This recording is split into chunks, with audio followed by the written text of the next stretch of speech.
Halo lagi sahabat sehat amanah, kembali lagi dalam podcast amanah, podcast kesehatan bersama insan amanah. Nah, episode kali ini tuh sebenarnya salah satu yang saya tunggu. Kenapa? Karena saya sebagai dokter gigi tempatannya sama dokter spesialis THT.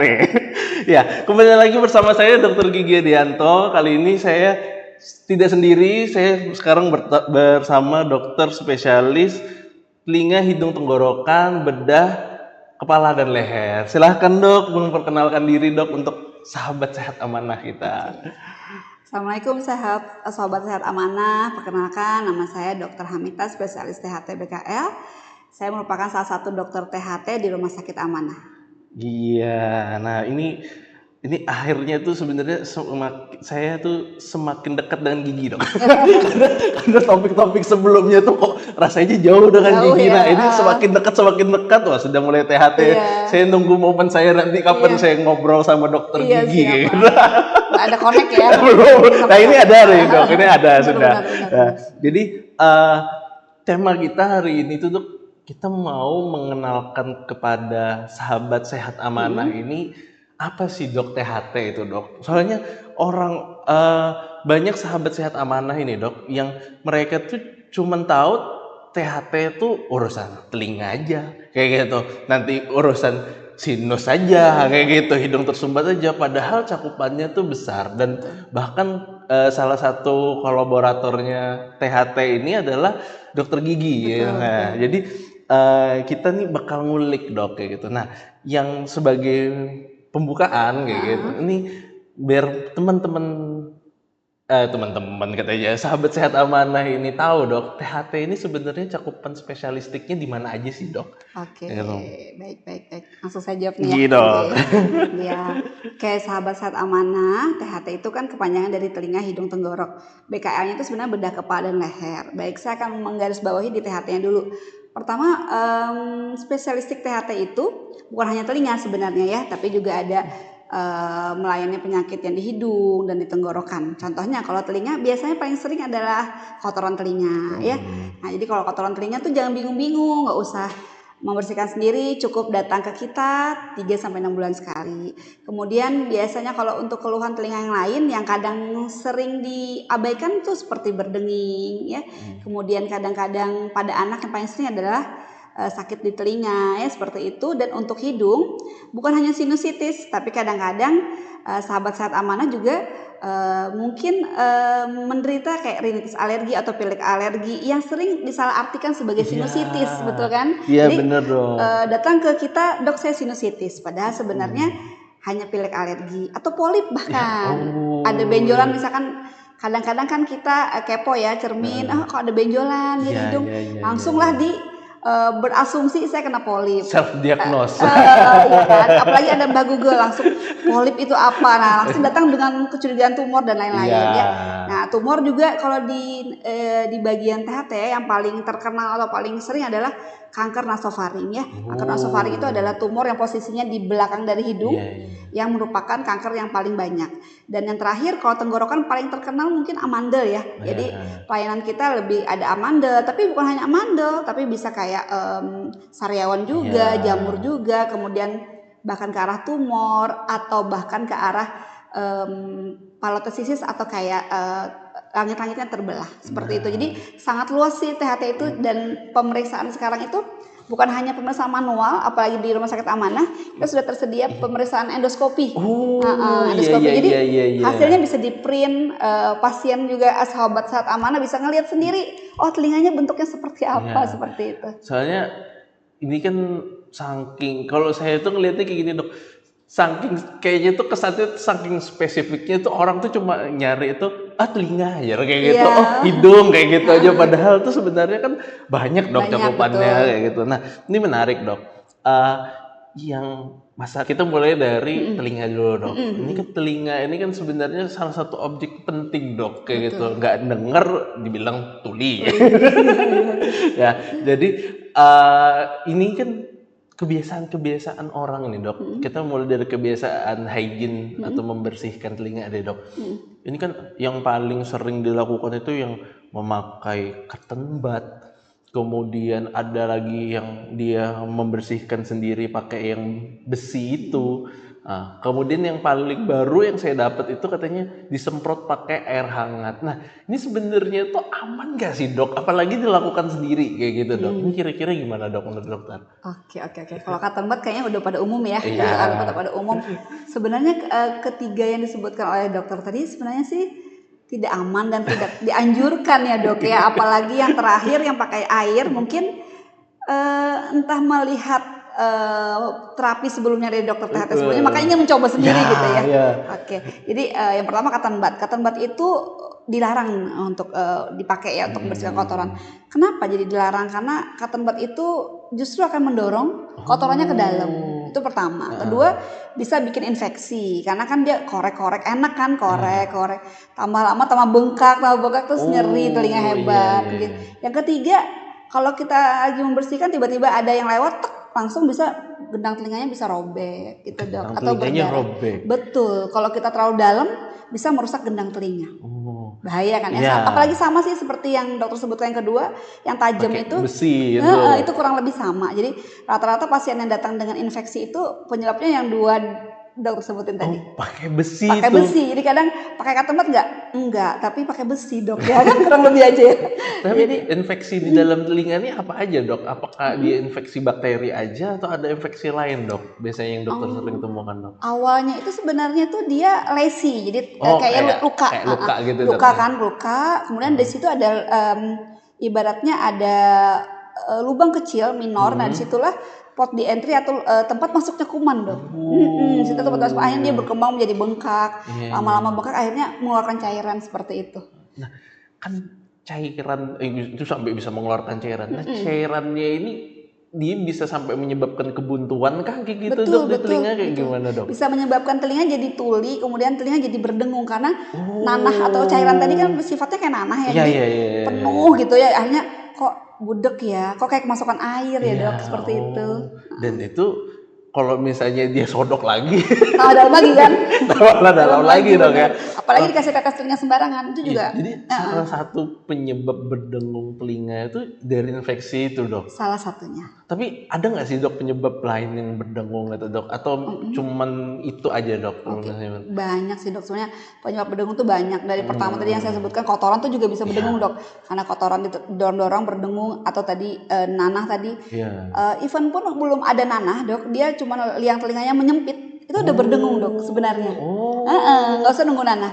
Terus yang penyebab yang berikutnya yang paling sering sih, terutama pada usia tua itu adalah karena gangguan saraf pendengarannya. Jadi karena faktor usia, ditambah ada faktor penyakit metabolik seperti hipertensi dan kencing manis, maka bisa menyebabkan aliran darah ke dalam sistem saraf itu terganggu sehingga timbullah berdenging atau istilah medisnya namanya tinnitus dok.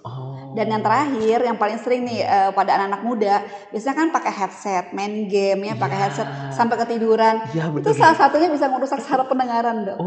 Itu jadi yang salah satu berdenging. Banyak banget penyebabnya dok. Banyak dok, makanya harus periksa dulu. Jadi jangan mengobati diri sendiri salah ya. Udah pakai obat apa-apa. Jadi kan apa ya, sedikit-sedikit kan dia ngelihat, katanya begini di Google, lalu dicoba, makin parah gitu. Iya, benar. Nah, ini tadi ada lagi dok, jadinya pertanyaannya nambah lagi dok saya nih. Pakai headset dok. Nah, ini kan kalau saya ngelihatnya ini sekarang kan yang lagi ramai itu ada nge-game, kemudian ada yang olahraga, dan salah satu benda yang tidak lepas di kepala itu adalah earbud, headset, earphone. Nah, ini kan ada yang konsepnya dia nyumbat telinga kayak gitu dok. Ada juga yang konsepnya dia noise cancelling untuk telinga segini. Ada juga yang dia cuma nempel aja kayak gitu kan, nempel aja. Bahkan yang terakhir itu yang saya tahu tuh ada yang bone conduction yang dia nempel di belakang telinga atau di depan telinga. Nah ini sebenarnya kayak kita fokus ke depannya dulu dok, kayak earbud atau ke earphone gitu dok. Ini sebenarnya boleh nggak sih dok? Atau jadi masalah dok sebenarnya dok? Oke.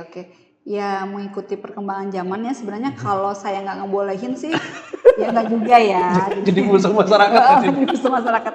Sebenarnya tuh boleh tapi ada batasannya dok. Oh. Batasan pertama satu hari itu sebenarnya tidak boleh lebih 1 jam. Sehari Penggunaan tidak boleh lebih dari 1 1 jam. jam. Mau itu earbud, earphone tidak boleh lebih dari Betul, 1 jam. sama. Walaupun dia pun di belakang, dikonduksi di belakang ini Ah, nggak boleh 1 jam. Lebih dari 1 jam satu. Yang kedua volumenya dok. Volumenya ya jangan terlalu kenceng lah, jangan kan kita ada ambang bising Iya, ya. iya, Nah iya, jangan iya. melebihi itu yang medium aja. Itu yang kedua. Yang ketiga kalau yang dokter bilang yang di depan tadi earbud atau itu diperhatikan kebersihannya. Kadang-kadang kita masukin lagi, kita nggak tahu nih Iya, iya. harus dibersihkan juga. Diperhatikan lah. Kadang-kadang takutnya itu nanti memicu adanya tumbuh kuman dan lain-lain. Nah, tapi ini menarik dok. Kenapa nggak boleh lebih dari 1 jam? Kayak anggapannya kan rekomendasinya jangan lebih dari 1 jam. Tapi kenapa 1 jam dok? Kayak gitu. Kenapa nggak 2 jam? Kayak gitu. Iya, karena pada saat kita lebih 1 jam itu maka penelitiannya itu akan menyebabkan sel-sel saraf kita, terutama sel-sel rambut luar kita tuh akan mengalami gangguan. Walaupun dia tidak langsung saat ini kita make, terus saat itu kita gangguan, enggak. Dia akan ada efek akumulasi hari ini ya nggak apa-apa, setahun kemudian atau misalkan 2-3 tahun kemudian baru muncullah ada gangguan-gangguan dok, seperti kayak tinnitus tadi atau yang paling parah saya pernah ketemu usia 18 tahun telinganya kurang mendengar sebelah. Rupanya udah mengalami tuli ringan apa tuli sedang. Jadi sayang maksud saya kan. Dari perkara yang memakai alat bantu kayak headset, betul. earbud, Iya. kemudian yang bone conduction Iya, juga itu. Jadi ternyata dari anggapan itu nggak langsung dok ya. Nggak jadi kayak langsung. Nabung. Nabung penyakit dok. Iya, itu yang sering nggak disadarin sih. Ataupun kita kayak berada di lingkungan noise ya. Makanya pemain pemusik atau segala macam tuh kan kita kadang wajib melindungi juga ya telinganya dari bising gitu. Jadi dari perilaku sederhana itu malah bisa jadi masalah. Betul. Masalahnya tidak hari itu. Tapi nunggu nanti. Nantinya nggak ketemu HP lagi, tapi iya, dokter THT. Iya, benar. Nah, kemudian yang salah satu yang menurut kalau saya jadinya kalau berdongong itu kan jadinya salah satu simptom ya dok, gejala ya dok ya, sampai tuli parsial atau bahkan sampai tuli sekalian kayak gitu ya dok ya. Tapi ada nggak dok kebiasaan lain di luar yang saya sebutkan tadi itu yang kita tanda kurungi itu atau kita kutip itu sebagai salah satu tindakan yang dapat membahayakan telinga dok? Salah satu tindakan ya. Oke. Salah satunya mungkin pemakaian obat ya dok ya. Obat-obat itu kan memang ada side effect ya, jadi ada efek samping. Ada obat-obat yang namanya ototoksik, jadi dia memiliki side effect-nya merusak atau sebagai toksik bagi saraf pendengaran. Contohnya ini ya dok ya, misalkan obat-obatan TB, obat-obatan TBC, TB paru. Ada beberapa obat yang di situ yang dia mengakibatkan ototoksik. Apalagi kan obat TB kan minimal 6 bulan ya dok. Itu udah cukup tuh membuat telinganya jadi terganggu. Makanya biasanya kalau pasien-pasien dengan apalagi dia resisten dan dia harus memakai obat 9 bulan, sebelum kita memakai obat TB kita tes pendengaran dulu. Setelahnya tes lagi. Jadi untuk ngelihat ada gangguan tidak. Anggapannya berpengaruh itu ya cuma dari obat betul, ya. Betul. Obat minum ya itu ya. Jadi nah ini pengetahuan baru dok. Bagi saya ini pengetahuan baru karena awalnya kan kita fokusnya itu kalau misalnya TBC ya atau penyakit paru ini kan kita fokusnya ke paru aja. Ternyata salah satu side effect-nya itu adalah ke pendengaran juga ya, ke telinga dok ya.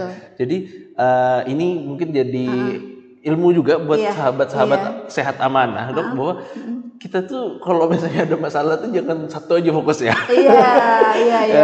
Jadi salah satu side effect-nya tuh ke telinga ya dok ya. Oke. Nih ini sudah ke telinga nih ini yang salah satu bagian yang saya suka karena berhubungan dengan gigi juga. Sinus dok. Nah kebetulan sinus ini kan banyak orang yang nggak tahu dok bahwa kita itu sebenarnya di tengkorak ini kan ada rongga, rongga sinus yang nampung udara kayak gitu baru ke paru-paru. Nah orang tuh taunya ketika dia entah pilek, entah dia tersumbat hidungnya, dia langsung bilang, ini sinusitis. Ini sinusitis kayak gitu. Sudah nanya sama Mbah Google, ini sinusitis. Nah, tapi sebenarnya tuh apakah semua itu pasti sinusitis atau enggak dok? Kayak gitu loh dok. Iya. Ini kira-kira gimana dok? Oke. Jadi sinus ini terkenal ya. Iya. Pokoknya yang salah kan sinus gitu ya. Jadi kayak ini ya, selalu jadi kambing hitam Iya ya dok. kambing hitam ya. Oke, jadi saya jelaskan sedikit dulu. Sinus itu betul kata dokter tadi. Sinus itu sebenarnya bukan penyakit ya. Kalau sinus itu sebenarnya ada suatu rongga di dalam muka kita ya, yang sebenarnya ada 4 pasang ya. Nah itu sebenarnya kalau dia mengalami peradangan, dia akan terjadilah namanya sinusitis, itis. Jadi ada peradangan pada sinus. Tidak semua pilek itu sinus, tidak semua pilek itu maksudnya sinusitis ya. Jadi harus kita ada pembedanya. Misalkan dia pilek biasa, misalkan pilek cair ya, terutama tiba-tiba pada saat udah dingin ya dok ya, dingin, debu nih langsung bersin-bersin keluar ingus, encer gitu. Itu bukan sinusitis, itu namanya pilek alergi dok. Pilek alergi dok ya. Tapi kalau misalkan pilek terus saya demam, ada batuk, nah berarti itu kan ke arah ibaratnya sinusitis akut bahasanya ya. Atau misalnya kental. Jadi sinusitis itu terbagi 2, ada yang akut, ada yang kronis sebenarnya ya. Nah kalau yang akut itu yang sering kita kadang-kadang kita alami ya, misalkan pilek kental, demam sedikit, nah itu kemungkinan sinusitis akut dok. Apalagi kalau nyeri-nyeri ya di bagian sini, di sini itu bisa. Tapi kalau misalkan dia lama, udah menahun atau 3 bulan lebih, kemudian disertai polip, itu namanya biasanya sinusitis kronis dok. Sinusitis kronis. Nah salah satu kan ini juga salah satu yang sering saya jumpai juga dok. Sinusitisnya ada terus. Iya. Pas saya lihat di mulutnya, wah banyak banget sisa akar. Nih, sisa akar apalagi di atas kayak gitu. Betul. Nah, seberpengaruh itu kah dok kayak gitu. Ini juga buat teman-teman, buat sahabat-sahabat sehat amanah juga dok. Nah, sepengaruh itu kah dok kebersihan rongga mulut terhadap sinus itu dok? Iya betul. Ya jadi berpengaruh banget ya sahabat sehat amanah, misalkan terutama hubungannya dengan gigi ya dok ya. Kalau sinus itu kan dia lantainya ini dia berhubungan dengan akar-akar gigi ya dok ya, terutama akar-akar gigi bagian atas ya. Nah jadi kalau misalkan kita mengalami adanya lubang di bagian gigi kita tidak rawat, atau bahkan ada sisa akar yang langsung ditutupi gigi palsu misalnya dok ya, sering ketutupan itu nanti infeksinya itu akan naik sahabat sehat amanah, akan naik ke dalam rongga sinus. Itulah yang menyebabkan kadang pileknya jadi berbau busuk.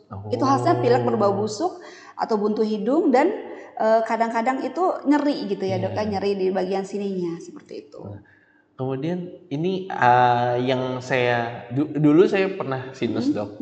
Kemudian salah satu treatment yang diarahkan oleh dokter THT itu adalah flush hidung dok. Cuci hidung. Nah, cuci hidung yang disarankan ini kan kalau saya jatuhnya kan memang berdasarkan instruksi dok, kayak gitu kan, melakukan flush hidung kayak gini ya, berdasarkan arahan sesuai dengan kebutuhannya. Nah, tapi ini saya lihat kok mulai rame tren untuk flush hidung sendiri dok. Ini aman nggak? Aman nggak sih dok? Itu tahun berapa tuh dok yang kemarin flash hidung? Mungkin 2020 dok, pas zaman COVID pada saat itu. Dan pada saat itu saya jujur takut dok, kayak gitu. Wah, apakah saya COVID? Ternyata enggak dong. Saya pada saat itu kena sinus aja. Jadi sama dokter THT-nya disuruh flush, dan nggak lama dok, mungkin cuman seminggu flush, habis itu sudah sembuh kayak gitu. Nah, kemudian kan banyak nih dok kayak yang sekarang nih saya lihat bahwa mereka tuh flush mandiri. Jadi ya tadi dok, karena mereka sedikit-sedikit menyalahkan, ini sinus, ini sinusitis, lalu mereka flush mandiri. Nah, sebenarnya flush mandiri yang tidak berdasarkan keperluannya, dalam tanda kutip saya bilang itu apakah aman sih dok? Atau dia dapat menyebabkan masalah di kan di hidung ini banyak banget komponennya dok, bahkan ada sinus, habis itu ada kongka lagi, ada yang jaringan-jaringannya lagi. Nah ini sebenarnya aman nggak sih dok? Oke. Namanya cuci hidung tadi ya. Cuci hidung itu sebenarnya tuh aman banget dok. Walaupun kita nggak ada keluhan nih, misalnya kita nggak ada keluhan. Tiba-tiba misalkan kok nggak enak ya hidung ya, misalkan gitu, kayak gatal gitu, cuci hidung aja boleh. Jadi sekarang di THT itu khususnya di bagian rinologi ya, bagian perhidungan itu memang menganjurkan kita untuk membersihkan hidung kita dengan cuci hidung. Nah terutama apalagi kalau kita lagi pilek dok. Jadi kalau lagi pilek itu yang dicari jangan obat dulu dok, cuci hidung dulu, pakai NaCl ya teman-teman sahabat amanah ya, pakai NaCl aja. Cuci hidung mandiri itu sangat aman asalkan caranya betul. Asalkan cara benar. Betul. Banyak sekali video-video di YouTube, kemudian di Instagram dan lain-lain. dokter THT memperagakan bagaimana cara mencuci hidung. Jadi Oh. tidak harus sinusitis dulu baru cuci hidung Iya, ya. iya, iya. Kalau sinusitis wajib lah ya kan dok. Nah Heeh. kalau misalkan alergi anak-anak atau bayi pun bisa dok. Oh, anak-anak Betul, bayi anak bisa bayi. dong. Kadang-kadang kan anak-anak atau bayi itu kendalanya, masalahnya kan sekretnya ingusnya kental ya dok ya. Iya, iya, iya. Kasih terus obat kan, pseudoephedrine kan Iya. tambah kental, tapi nggak bisa keluar kan dok. Heeh. Yang ada buntu hidungnya. Nah, Mm-mm. untuk memperbaiki atau mempercepat penyembuhan, cuci hidungnya dok. Oh. Sudah ada beberapa sediaan juga, jadi Iya. insya Allah aman dok. Oh, jadi Aman, cuci nggak ada hidung pengaruh. sangat Aman banget, direkomendasikan sangat dan aman direkomendasikan, dok ya. betul. Nah, kemudian eh, yang menarik ini kan lagi musim panas ya kan. Nah, musim panas ini salah satu yang paling sering ditemui adalah mimisan dok. Oh mimisan. Nah, Ya. kira-kira mimisan ini sebenarnya normal aja kah dok? Atau dia jadi salah satu gejala penyakit yang mungkin terjadi di hidung dok? Oke, mimisan ya dok Iya, ya. mimisan dok. Oke, mimisan itu sebenarnya ya kalau pada saat kita demam, panas ya, terutama misalkan pada anak-anak, pembuluh darah yang di depan ini mudah rapuh dok. Oh. Jadi pada anak-anak itu sering, ibaratnya itu 70% tuh anak-anak sering mimisan dok. Iya. Karena pembuluh darahnya masih tipis dan rapuh. Penyebabnya tadi paling sering demam dok. Iya. Kemudian korek-korek hidung. Kadang-kadang ngupil ya. Iya. Dan ngupilnya tuh nggak usah jauh-jauh, di depan aja tuh udah bikin bleeding. Dan bleedingnya itu atau berdarahnya itu nggak hari itu dok. Misalkan kita ngoreknya malam ya. Atau misal sore. Tengah malam tiba-tiba basah tuh kena darah. Anak-anak gitu biasanya. Jadi sebenarnya penyebabnya korek hidung tapi delay. Jadi dia lama dulu baru pecah. Nah itu pada anak-anak. Tapi kalau pada orang dewasa, misalkan ada keluhan keluar darah tadi ya dok ya. Tapi tanpa disertai demam. Kemudian banyak ya, harus dilihat dulu tensinya. Kalau tensinya tinggi, kemungkinan paling banyak adalah hipertensi. Oh. Jadi hati-hati. Jadi pada sahabat-sahabat amanah hipertensi, ada kecenderungan berisiko untuk menderita epistaxis ya atau mimisan dok. Itu yang pertama. Yang kedua, kalau misalkan pilek lama dan ada darahnya dan itu lebih dari 3 bulan misalkan, itu curiganya ada ke kanker nasofaring dok. Oh. Jadi kita nggak boleh sepelekan juga sih.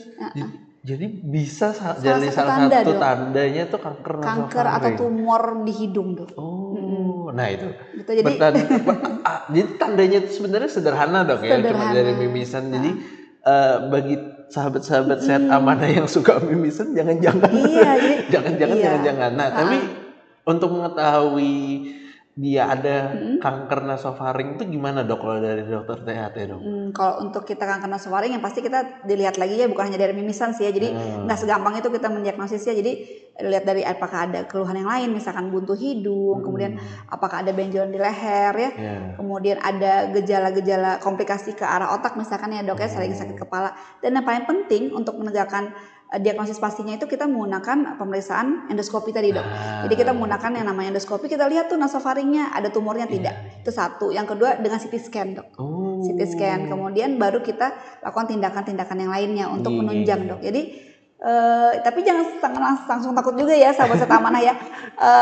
Sedikit mimisan udah langsung mikir tumor ya, enggak juga ya. Cuman ini iya salah satu tanda gitu ya, apalagi kalau sering ya dok ya, kadang nggak menyadari ya. Yang dianggap remeh itu kan kalau misalnya sekali, habis itu nggak pernah lagi, itu mungkin oke dok ya, mungkin occasionally pada saat itu aja. Tapi yang jadi tanda itu kalau misalnya dia mungkin seminggu sampai 4-5 kali kayak gitu dan terus menerus terjadi, mungkin itu jadi salah satu indikator jangan-jangan ada masalah harus nih periksa kayak gitu. Gitu ya kan dok, banyak periksa gitu. Ya, pokoknya sahabat sehat amanah nih harus kita suruh rajin-rajin periksa. Karena jadi kesehatan ya dok ya. Iya dok, karena kayak gini banyak yang saya lihat tuh lebih memilih untuk self diagnose dok kayak gitu, self diagnose dengan keyakinan yang luar biasa ke dokter dengan menyatakan bahwa dok saya sakit ini, wah hebat sekali. Iya benar. Wah hebat sekali. Tapi di gigi juga gitu ya dok. Iya dok. Wah hebat sekali gitu. Tapi ya tadi dok kata sekarang sosial media sangat mudah diakses dok. Bahkan sekarang kan banyak yang diberitahukan lewat sosial media. Bahkan sekarang orang tinggal typing di Google simptomnya lalu muncul, oh ini pasti kayak gini. Nah itu jadi 1-2 hal kenapa saya rasa perlu diluruskan. Perlu diluruskan kayak gitu. Betul. Jadi banyak kayak misalnya ngupil aja itu kan, nah itu sebenarnya gimana sih dok, kayak sebenarnya kan ngupil tuh natural betul. Nah, tapi sebenarnya ngupil tuh oke nggak sih dok kayak gitu? Ini kan sebenarnya kayak saya bilang Iya, kan iya, kayaknya iya, natural iya, banget iya, kayak iya, gitu iya. dok ngupil. Tapi eh, anggapannya jadi concern juga dok bahwa sebenarnya kan mengupil itu juga ada upaya melukai diri sendiri Iya, dok, bahkan iya, hidung kayak gitu. iya, Itu iya, gimana dok kalau ada? iya. Kalau ngupil ya sebenarnya natural ya, kita mau ngebersihin hidung ya dok Iya. ya. Ya asal jangan terlalu sering ya dok Oh ya. ya. Kemudian jangan pakai alat yang tajam. Atau misalnya pada anak-anak sih dok yang paling rentan banget itu karena dia di bagian hidung bagian depan ini ada namanya plexus kysloba. Itu adalah bagian apa ya kapiler atau pembuluh darah yang tipis-tipis Iya. berkumpul di situ dan dia itu sangat mudah rapuh. Jadi kalau anak-anak dia mudah pecah. Tapi Iya. kalau dewasa insya Allah aman sih dok. Kalau Insya dewasa Allah aman. Tapi kadang-kadang nih yang kebanyakan pasien itu datang itu kita biasanya kalau pilek sering nggak dok masukin tisu ke hidung? Iya, Nah, ya kan iya, dok? Nah, iya, iya. nah, dipikir kan oh ini enak nih jadi ingusnya nggak keluar gitu. Iya. Nah pada saat keluar mengeluarkan tisu ada darahnya. Nah tisu itu masuk ke hidung dia akan menyebabkan perlukaan pada bagian konka dan bagian-bagian hidung dok. Selain nyeri terus kadang-kadang ada darah-darah dikit. Iya. Nah itu kadang pasien panik ya jadi Iya. kadang panik. Nah sebenarnya itu termasuk melukai sih dok Mengiritasi, secara ya. mengiritasi. Sebaiknya jangan sih. Kalaupun misalkan hidungnya mampet, saran saya sih cuci hidung aja dok dulu. Oh, lebih baik cuci hidung ya Lebih dok ya baik cuci daripada hidung. Betul, nyosok-nyosokkan. nyobrok iya berbahaya Nah. dok. Kemudian ini dok ini menarik ini kayaknya saya baru ketemu tuh belakangan karena sering lewat di tongkrongan bapak-bapak. Kenapa tuh? Nah, saya ngelihat ada 1-2 habit dok. Orang ini mengupil, bapak ini mengupil. Kemudian setelah ngupil itu beliau narik, tek kayak gitu, bulu hidung dok. Bulu hidung, Nah, oke. tek kayak gitu. Yes, yes, yes. Kalau saya itu menurut saya sih agak ekstrim dok. Tapi itu tuh bahaya nggak sih dok sebenarnya kayak gitu loh dok. Ini mungkin jadi salah satu concern juga Iya, saya dok kayak iya, gitu. iya, Itu sebenarnya aman nggak sih dok? Aduh, iya, itu sebenarnya sangat-sangat berbahaya dok. Iya, sangat-sangat berbahaya. Ya ini bagus sih menurut saya ini kita harus memberikan informasi ya. Iya. Mencabut bulu hidung, Iya. biasanya terutama bapak-bapak ya dok ya. Iya. Terutama bapak-bapak yang sering mencabut bulu hidung itu sangat berbahaya, bisa menyebabkan abses dok atau bisul di dalam hidung. Nah, jadi ada beberapa memang yang datang itu dengan keluar hidungnya sakit dok, sakit kemudian buntu. Kita runut-runut, ada nggak cabut bulu hidung? Ada. Ternyata di dalam hidungnya sudah terkumpul nanah dok. Dan apalagi kalau nanahnya itu di bagian tengah hidung, di bagian tulang hidung ini, nanti kalau lama-kelamaan nanahnya itu akan merusak bagian dari tulang rawan dari hidung kita. Tulang Bisa dok. setengah ini bisa rusak kalau kita dok. misalkan kita biarkan lama ya dok ya, Iya. kita diamin aja, kita minum antibiotik sendiri, Iya. anti nyeri sendiri kan hilang tuh. Iya, iya. Tapi masih bengkak-bengkak hidungnya tambah buntu. Akhirnya tulang rawan kita itu digerogoti sama si nanah itu infeksi ya, ibaratnya infeksi. iya. Akhirnya bisa tiba-tiba saddle nose atau tiba-tiba hidungnya bengkok gitu dok. Oh. Itu komplikasi yang paling menakutkan ya dok ya. Jadi hidung kita tuh yang awalnya rata jadi tiba-tiba kayak Jadi jatuh salah gitu. satu yang bisa menyebabkan hidung bengkok tuh dari abses Abses hidung tadi. betul dok. Absesnya itu yang ibaratnya dibiarkan terus. Iya, Apalagi dia dengan pemicu ada comorbid diabetes gitu ya dok ya. Oh, iya. Nah, jadi hati-hati bapak-bapak, jadi jangan cabut bulu hidung.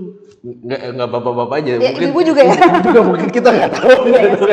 Paling banyak ya soalnya. Iya, tapi yang paling terbuka itu kan bapak-bapak dok. Apalagi di Iya, tongkrongan-tongkrongan itu. Kadang saya juga ngeri kayak gitu dok ngeliatnya kayak. Pernah ya dok yang lihat ya? Ngeliat sering dok. Saya nggak pernah. Saya sekarang tambah tongkrongan bapak-bapak juga dok.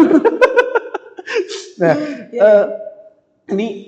tapi banyak banget dok. Terima kasih banyak dok. Ini saya dapat banyak banget, bukan hanya kebiasaan-kebiasaan yang ternyata yang kita bilang kecil dok, ternyata itu bisa menyebabkan masalah dok ya kayak gitu.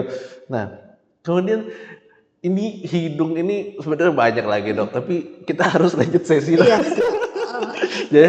Nah ini lanjut lagi nih yang saya mau tanya ini tentang tenggorokan dok.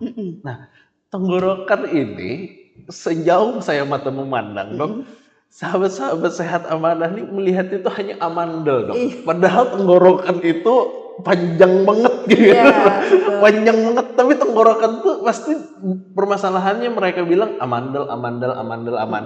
Nah, yang jadi saya pertanyaan pertama dulu dok, amandel tuh apakah selalu amandel tuh apa sih dok dulu? Ini jadi dasar dulu. Amandel tuh apa sih dok sebenarnya? Amandel itu sebenarnya secara normal tuh ada di kita ya dok. Ya. Di manusia normal adanya. Jadi dia merupakan kayak salah satu sistem imun tubuh yang posisinya ada di tenggorokan kanan dan kiri. Dan itu akan bermasalah kalau dia sudah mulai mengalami pembesaran ya. Kemudian mulai mengalami gangguan fungsi. Jadi karena dia sering radang jadi sering sakit dok amandelnya. Dan bermasalah lagi kalau misalkan dia mengalami sumbatan mengakibatkan sumbatan di tenggorokan. Oh, batu amandel. Bukan batu dok. Jadi dia saking besarnya akhirnya dia terjadi ketemu satu amandel jadi tenggorokan kita tuh sempit gitu. Iya. Nah, tapi ini jadi pertanyaan dok karena ini mitos ini masih ada sampai sekarang. Iya. Apakah amandel itu disebabkan karena es? Nah, iya. Soalnya orang tua saya zaman dulu dok, ketika ada batuk sedikit, ada amandel sedikit, es terus. Iya, pasti kayak apakah gitu ya. amandel ini selalu disebabkan karena es? Oke. Itu bener gak sih dok? Enggak sih, enggak selalu es ya. Jadi enggak selalu disebabkan oleh es. Pasti dia disebabkan oleh adanya infeksi yang berulang dok. Baik itu infeksi virus ataupun infeksi bakteri. Jadi es yang dimaksud di sini mungkin ya yang kayak es yang dibuat dengan air yang tidak mateng atau yang air yang mohon maaf misalkan hygiene-nya kurang gitu ya. Makanya seperti itu mungkin yang mengakibatkan akhirnya terjadi infeksi dok. Oh, jadi salah satu penyebabnya adalah infeksi dok infeksi ya. Yang pasti infeksi ya. Jadi saya kalau misalnya esnya mungkin karena esnya terkontaminasi gitu lalu bisa menyebabkan ke arah sana. Tapi kalau misalnya esnya yang bakterinya zero atau memang sudah terkontrol dimasak airnya kayaknya aman dong ya. Iya. Jadi garis bawah ya. Bahwa es tidak selalu jadi penyebabnya dok ya. Nah, kemudian amandel ini kan menariknya itu semua orang punya dok. Nah, kapan sih dok amandel tuh kita bilang ini dibuang aja kayak gitu? Itu kan jadi concern kan dok. Jadi orang tua tuh berpikir apakah selalu dibuang atau enggak. Tapi kalau dari sudut pandang saya kan melihatnya wah daripada bermasalah kan lebih baik dibuang. Kan konsepnya kan selalu seperti itu. Tapi apakah semua amandel tuh harus dibuang atau oke aja kalau dia di situ dok? Oke, jadi ada beberapa indikasi sih dok. Ada beberapa alasan kenapa harus amandel dibuang. Indikasi atau misalkan kenapa dibuang pertama tuh adalah terjadinya sumbatan jalan nafas dok. Jadi yang indikasi mutlak atau indikasi yang ini ya, yang mengharuskan kita harus mengambil terjadinya sumbatan jalan nafas yang menyebabkan pasien menjadi henti nafas dok. Nah, jadi ada yang namanya OSA, obstructive sleep apnea. Jadi biasanya anak-anak ya dok ya paling sering itu. Jadi anak-anak itu tidur, dia mendengkur, tiba-tiba dia berhenti bernafas. Kemudian ditandai dengan batuk-batuk setelah itu, kayak orang tersedak. Nah itu sebenarnya adalah tanda-tanda dari sleep apnea tadi. Dia ada sumbatan dok. Nah itu kalau kita terusin dia sleep apnea, dia nggak bernafas, otak nggak memberikan rangsangan untuk bangun, hilang dok. Maksudnya beneran bisa hilang, beneran hilang gitu ya. Cuma kan Allah tuh mau mengkondisikan kita tuh ada dari tubuh itu menjaga gitu supaya karena kan kita hipoksia kan nggak bisa bernafas, oksigen nggak masuk. Nah akhirnya otak memberikan ini gitu dok ya. Kalau sudah seperti itu dan memang pada pemeriksaan fisik biasanya ditemukan kissing tonsil atau amandelnya itu sudah sering ketemu, itu sudah harus segera dok. Itu satu. Yang kedua indikasi yang relatif atau indikasi yang ini pertama sering kekambuhan dok. Kekambuhan 6-7 kali dalam setahun indikasi dok. Kemudian sebelumnya dia kena abses peritonsil. Jadi abses peritonsil itu kayak bisul di dekat amandel dok, yang menyebabkan pasien tuh nggak bisa buka mulut lebar. Ada tuh namanya abses peritonsil. Jadi pasien yang bukanya gini aja, terus sakit nggak bisa nelan, demam juga. Rupanya dia ada di atas amandelnya tuh ada nanah. Jendol isinya nanah. Nah itu menyebabkan setelah absesnya teratasi harus diambil. Yang keempat tumor dok, tumor tonsil. Jadi kalau tumor atau cancer harus diangkat. Kapan sih harus dipertahankan? Misalkan dia ukurannya masih aman, kekambuhannya juga jarang-jarang, kemudian tidak menyerang sumbatan, masih kita biarkan. Nah, sama harus dibedakan satu lagi yang penting. Amandel itu kan ada yang sifatnya baru dan sifatnya lama, Iya. akut atau kronis. Tandanya itu kalau misalkan dia setelah kita beri obat dia mengecil, Heeh. beri obat berarti dia akut aja. Kita ya udah kita nggak perlu buru-buru untuk menjes untuk operasi dok. Kalau saya lihat dulu, oh ini kalau misalkan perbentukannya masih mulus, biasanya dia sifatnya akut dok. Tapi kalau sudah kayak bulan, jadi udah tidak rata, ada kelihatan yang lebar, sudah nggak jelas itu, udah gitu pasti dia nggak akan mengecil dengan obat dok. Nah, kemudian ini yang jadi saya jadi penasaran juga dok. Sebenarnya ada dua, tapi satu dulu. Alergi itu bisa menyebabkan masalah di amandel atau enggak dok? Alergi. Soalnya kan banyak tuh dok kayak dibilang amandelnya ini gara-gara alergi ini aja katanya. Ini amandelnya gara-gara alergi ini. Itu benar nggak sih dok sebenarnya? Enggak sih, menurut saya tidak betul. Enggak ya dok ya? Betul. Jadi jatuhnya tuh lebih ke infeksi daripada kalau misalnya ada amandel. Yes, betul. Nah, kemudian yang menarik lagi dok, satu lagi dok. Yang OSA dok, yang sleep apnea. Iya. Nah, mendengkur ini kan kalau orang awam dok menganggapnya itu adalah hal biasa kayak gitu. Nah, kapan sih dok? Bukan saya bilang kapan sih, tapi mendengkur itu memang sebenarnya dalam tanda kutip manusiawi atau itu salah satu simptom yang jadi masalah, jadi tanda bahwa itu sebenarnya ada masalah. Yang si mendengkur tadi dok. Apakah semua dengkuran itu apnea OSA atau ada dibilang di batas ini enggak, ini ya kayak gitu dok. Oke. Ya. Jadi mendengkur itu sebenarnya masalah sih dok. Nggak usah ada amandel, kita mendengkur itu sebenarnya masalah, snoring itu masalah. Jadi kadang-kadang selain amandel penyebabnya obesitas, leher pendek ya dok ya, atau bagian dari mulutnya ada yang tidak betul ya, ada yang bermasalah, itu menyebabkannya dengkuran. Dengkuran itu artinya ada sumbatan gitu ya dok ya, jadi nggak plong gitu, nggak plong jalan nafasnya, makanya dia mendengkur dok.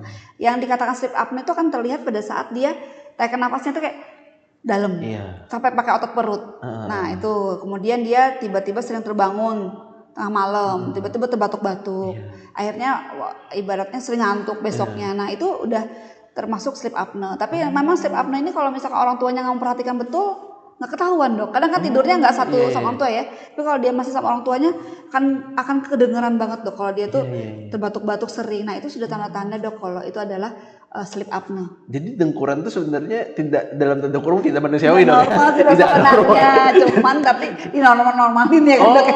Ya, kadang-kadang kan sebenarnya iya sampai kan ada orang periksa yang ini ya, yang dipasang sininya karena dia mendengkurnya tuh mengganggu sekali kan dok ya. Sebenarnya ya gitu dia. Jadi dengkurannya sebenarnya gejala ya dok ya, jadi ada sumbatan gitu. Gejala ada sumbatan.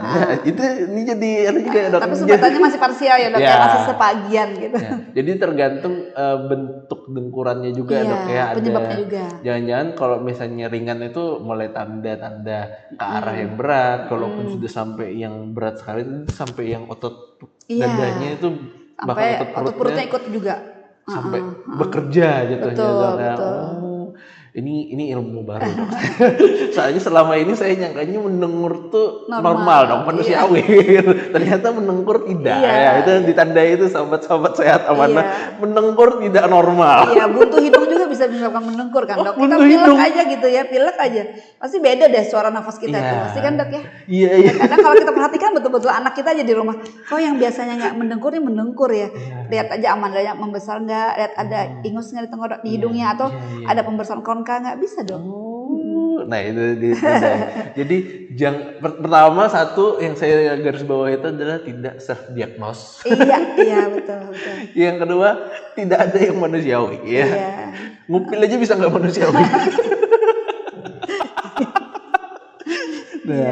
Nah ini banyak sekali ilmu yang saya dapat dok. Jadi saya nggak menyangka bahwa satu dua kebiasaan itu ternyata salah dok.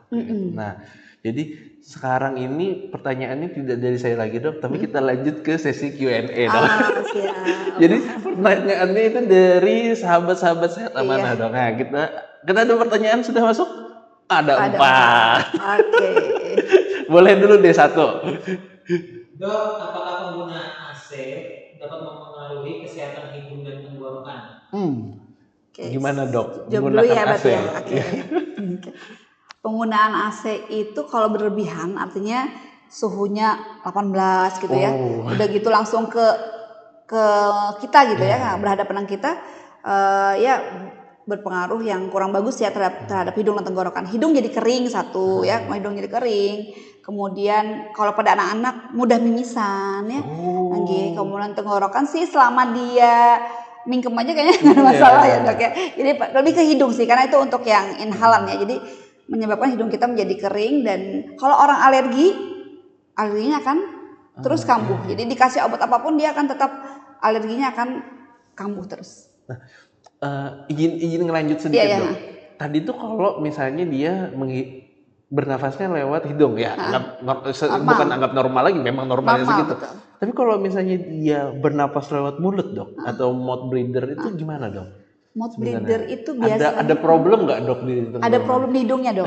Biasanya kalau pada anak-anak, biasanya anaknya mangap gitu ya. Iya. Terus tidurnya ada pasien saya kemarin habis operasi tuh keluhan ibunya, anaknya kalau tidur suka buka mulutnya. Rupanya adenoidnya besar. Jadi di belakang hidung ada temannya amandel, di atas amandel ada namanya adenoid. Adenoid gede, hidung buntu, nafasnya lewat mulut dok. Jadi, nah itu kan kalau AC-nya kenceng ya pasti dia mulutnya kering ya. Kadang-kadang berbau halitosis ya dok ya. Nah itu. Jadi kenapa jadi buka mulut? Karena hidungnya buntu. Baik itu buntunya karena adenoid atau buntunya karena pilek misalnya gitu dok.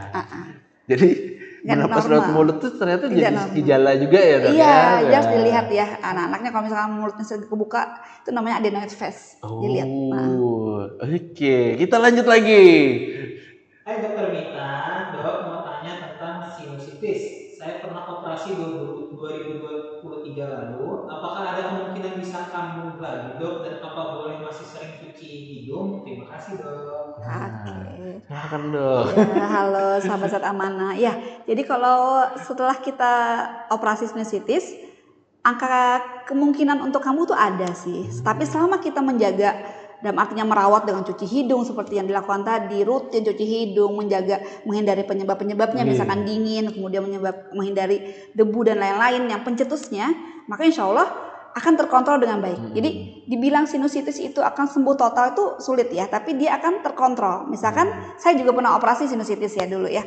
Kadang-kadang kalau lagi pilek, orang lagi batuk pilek, kita lagi kena virusnya, saya juga bisa kambuh, tapi tidak separah yang dulu. Ibaratnya paling 1 minggu udah selesai gitu. Tapi kalau yang dulu sebelum saya operasi, hampir tiap bulan saya tuh pilek. Pileknya tuh nggak enak banget tidur, rasanya tersumbat, ingus ngalir ke belakang. Nah, saya sendiri merasakan, jadi saya bisa bicara dengan lantang ke pasien gitu ya, karena saya udah ngalaminya. Tapi selama kita, misalkan kayak Mbak Thomas tadi cuci hidungnya rajin, kemudian dia menjaga, insya Allah sinusitisnya itu akan kambuhnya tuh kurang gitu, kekambuhannya tuh akan kurang dan tidak separah yang dulu. Jadi sebenarnya tuh dibilangnya bukan yang jatuh abadi tidak sakit sinus lagi ya dok ya? Itu, kalau amandel kalau amandel dia nggak akan tumbuh kan? Karena diambil gitu dok ya? Kalau sinusitis kan kita apalagi operasi yang sekarang kan dia tidak merusak semuanya ya. Jadi normal-normal dibiarkan. Tapi yang namanya virus kuman kan kita nggak bisa ngontrol masuk ya ke dalam hidung kita gitu. Jadi tidak ada yang abadi. Lanjut lagi.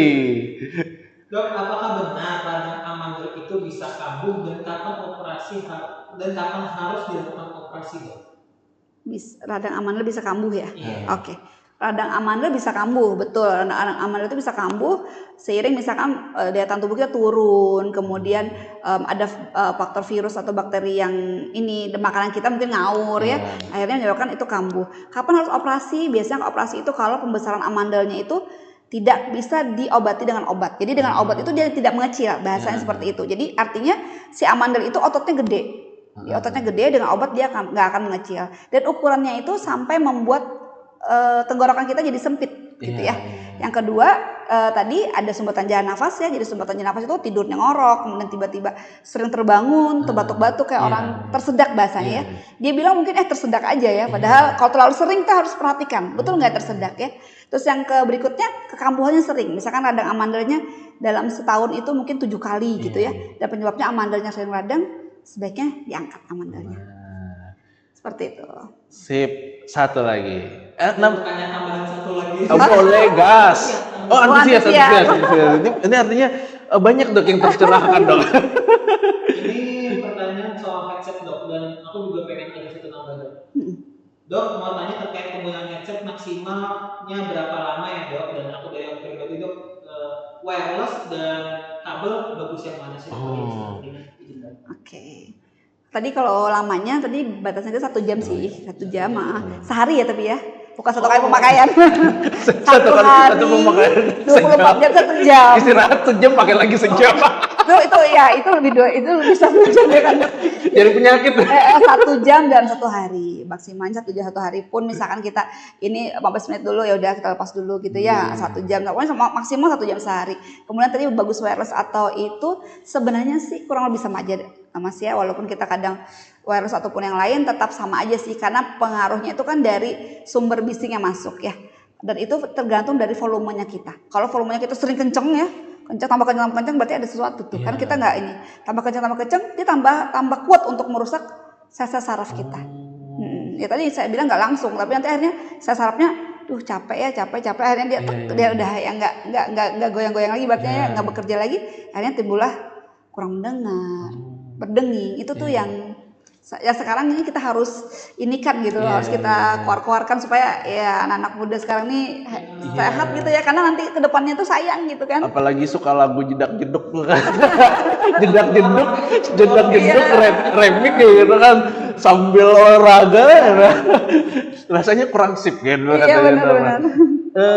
Kemudian itu tuh apa namanya yang jadi mas ini kan jadi pertanyaan dok.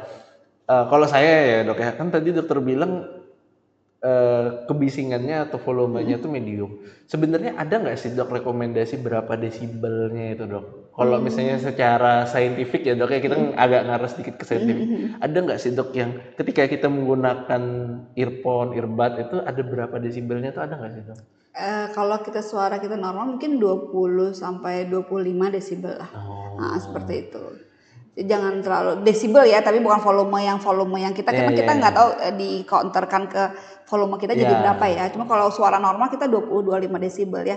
Jadi kalau misalkan kita maksud saya ambang pendengaran kita yang normal itu 20 sampai 25 desibel. Jadi kalau misalkan lebih dari itu kan berarti bisa ini ya, bisa mengganggu gitu ya. Kalau kita di handphone kan kadang lebih 90 udah mulai nguang-nguangan di alarm, oh ini bising-bising gitu ya. Itu berarti kan udah kelewat ya, kayak gitu. Kalau bisa sih ya mungkin kita boleh kasih toleransi. Saya belum ketemu penelitiannya sih, jadi saya belum bisa berani berbicara untuk anggapannya normal lah gitu. Ada anunya dok, ada batasnya. Jadi anggapannya itu dengan yang medium itu kan sudah cukup sebenarnya. Saya telinga kalau nggak denger. Iya, apalagi kan kalau dia masuk ke dalam kan dok, tambah masuk tambah nyaring kan harusnya dok ya. Iya benar dok. Oke, masih ada lagi kita? Cukup. Nah, oke. Ini saya banyak dapat dari dokter, mulai dari kebiasaan yang ternyata tidak baik. Kebiasaan yang ternyata tidak baik untuk telinga, untuk hidung, bahkan tenggorokan dok. Saya terima kasih banyak dan semoga hari ini sahabat-sahabat amanah ini tercerahkan dok. Tercerahkan, dan satu lagi jangan self diagnose. Periksakan diri ke dokter Hamita, beliau praktek di Amanah ya. Untuk jadwalnya silahkan cek di sosial media baik Instagram, Thread, kemudian TikTok. Nah itu kita ada semua ya. Jadi dicek jadwal dokter Hamita kapan. Bahkan hari Minggu pun praktek dok ya. Hari Minggu pun praktek. Sunday Clinic kita. Sunday Clinic di Amanah Medical Center tuh ada, dan salah satu dokter yang ada itu dokter Hamita. Jadi kalau misalnya nggak ada waktu hari Minggu adanya, habis kondangan ke dokter Hamita. Iya, siap. Saya terima kasih banyak dokter Hamita atas waktunya. Ini banyak sekali yang saya dapat hari ini. Terima kasih juga kepada sahabat-sahabat Sehat Amanah yang sudah mantengin episode kali ini. Semoga banyak dapat ilmu ya, dan jangan lupa periksakan dirimu ke Amanah Medical Center karena kesehatan Anda amanah kami. Bye bye.